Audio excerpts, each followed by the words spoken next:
da apresentação, pele, fronteira e contra-colonialidade, multiplicidade do corpo impreciado.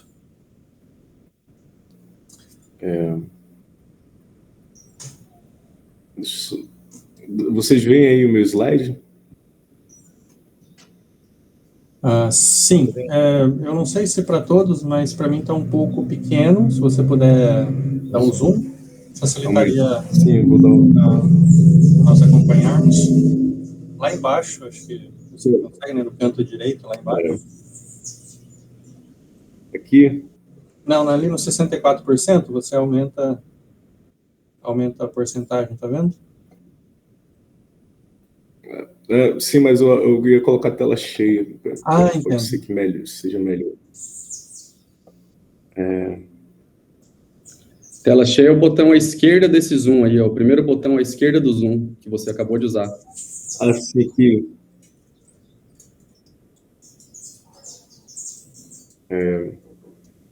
Aí, pronto.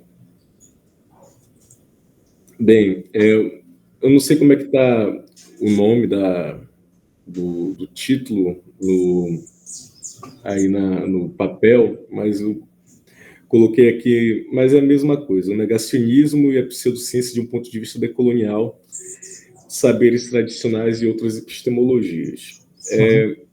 Wendel, desculpa, deixa eu te interromper, Wendel. Eu não estou vendo a apresentação, não? O slide cheio. Ele não encaixou a tela cheia. Ele não está aparecendo slide para vocês? Não, está aparecendo, mas não está inteiro, ele está só uma parte.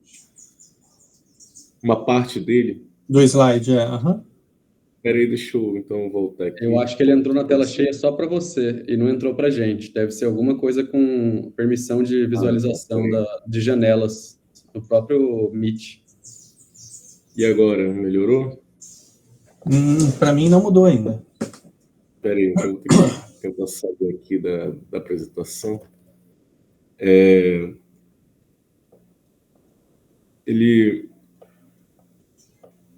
Eu vou tentar entrar na tela cheia. E agora, apareceu alguma coisa aí? Como é que tá? Apareceu o título, Wendel. Mas ainda tá ruim. Mas tá... Não, tá visível. Agora tá visível o slide todo, para mim, pelo menos. Tá bom, então...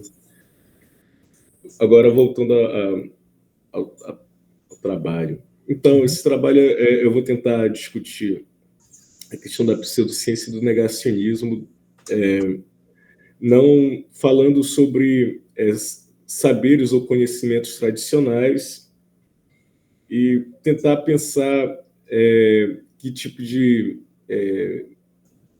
epistemologias, em que sentido a gente pode chamar que há epistemologias, né, nesses saberes e tal. E o que são esses saberes? Porque, às vezes, a gente fala muito de conhecimento tradicional e eu vou tentar dar uma delimitação, digamos assim, e mostrar que, de algum modo, existe um certo preconceito sobre esses saberes, ou eles são, por vezes, tomados de uma maneira muito lata, né? Que, às vezes, alguns podem chamar esses saberes de pseudociência, mas eu tento argumentar que é importante que esses saberes não sejam tomados como pseudociência, que poderia a gente até pensar que num negacionismo de saberes que não são ciência, né? Pelo menos no caso do conhecimento tradicional, a gente pode falar sobre isso, né? Então, eu estou falando mais de um negacionismo do que não é ciência hegemônica do que o negacionismo da ciência hegemônica, né? Estou brincando com esses termos aqui. Mais ou menos essa vai ser a minha proposta.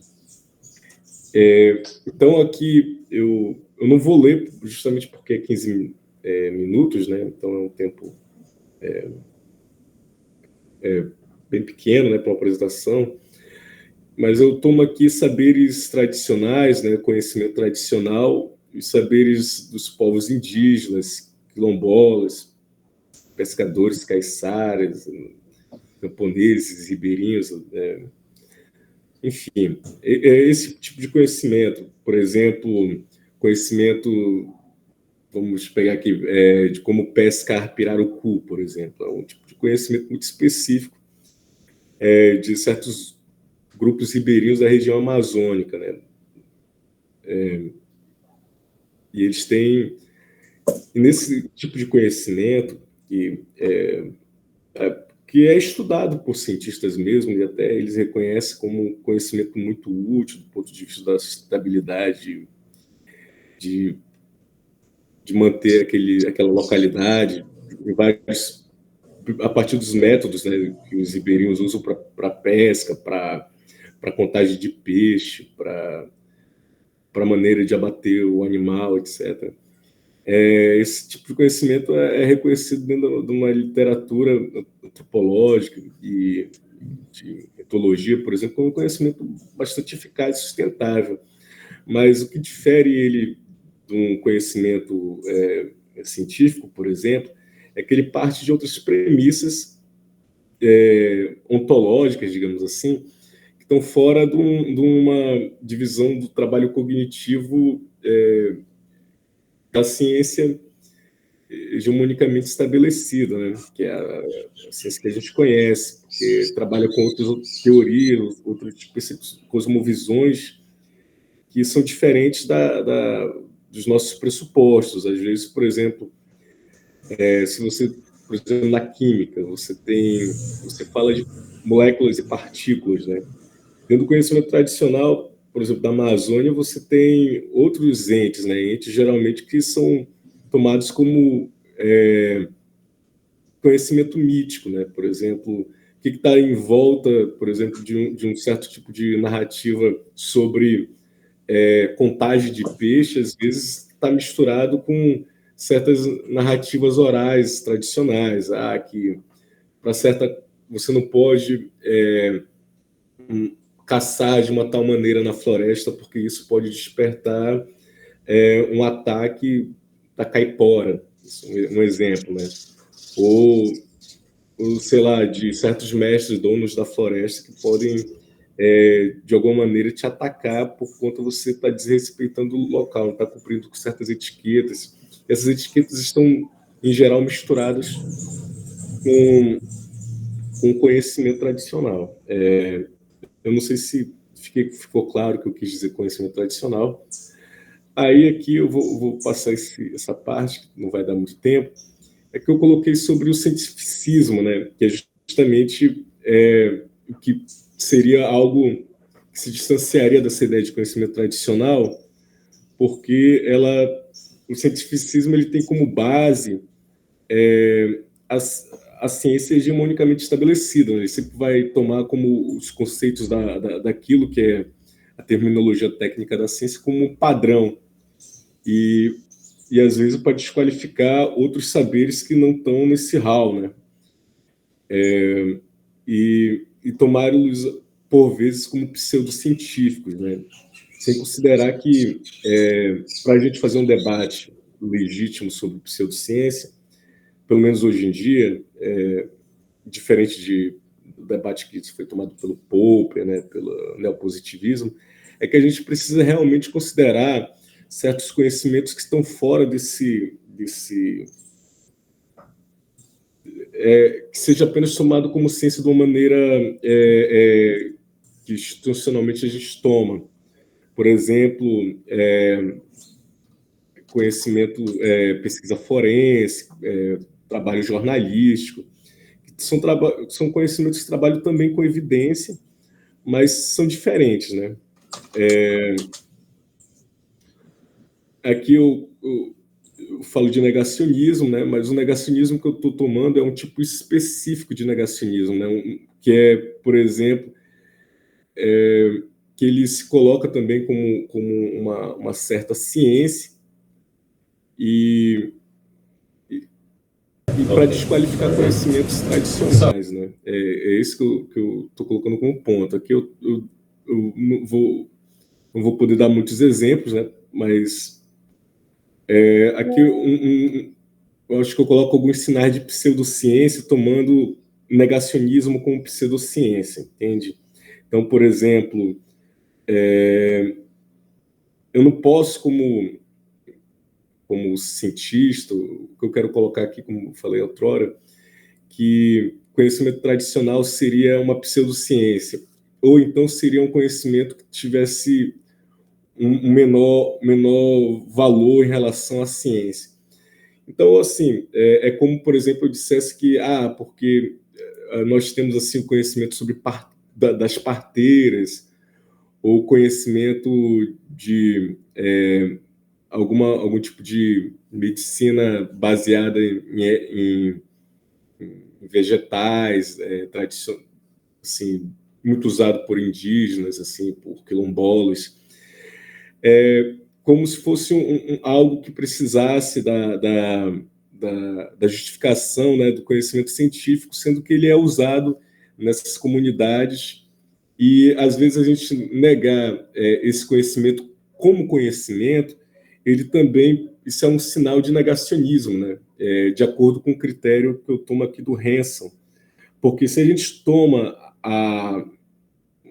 o domínio, né, do que seria científico no sentido amplo, a gente teria que colocar outros tipos de conhecimento que estão fora desses conhecimentos mais brutos, né, dessa ciência mais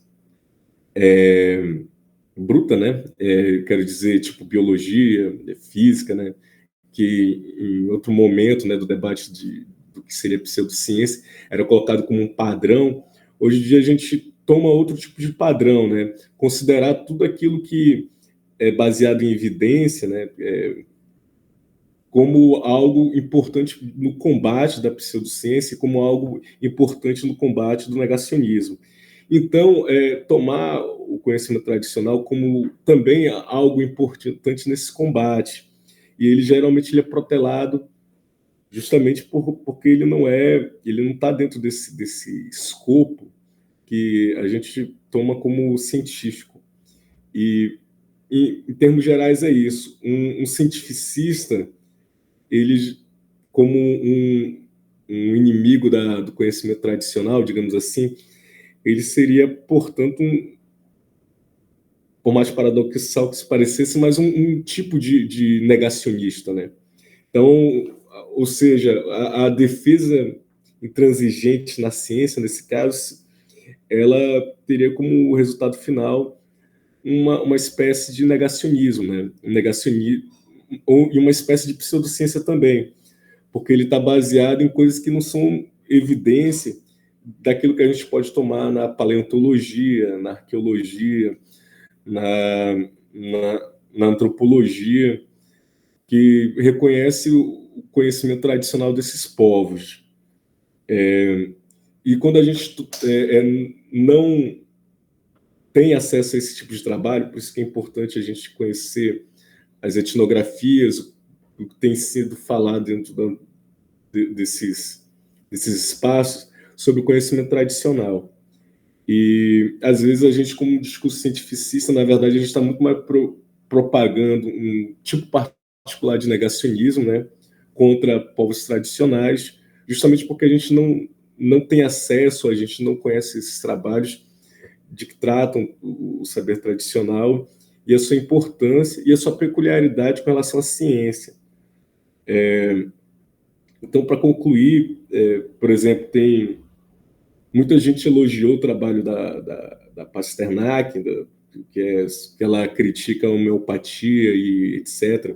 Tudo bem, mas medicina chinesa, ela colocou lá, na verdade, isso nem é um conhecimento originário, é um conhecimento criado para vender.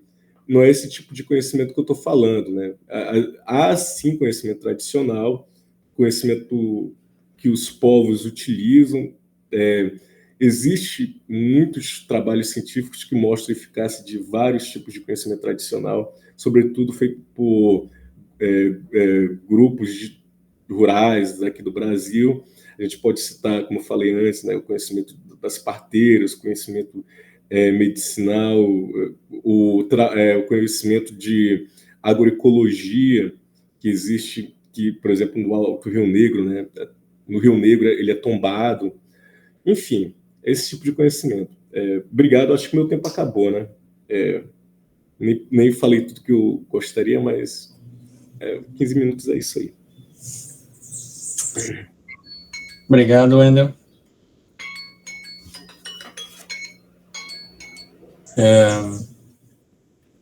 Dando sequência agora, vamos... só um momentinho. Vamos escutar a Luciana da Costa Dias. Quem pode falar e por que podem falar, né? Grada quilomba e a desobediência epistêmica. Por favor, Luciana. Perfeito, muito obrigada. Eu vou também tentar compartilhar a tela, no sentido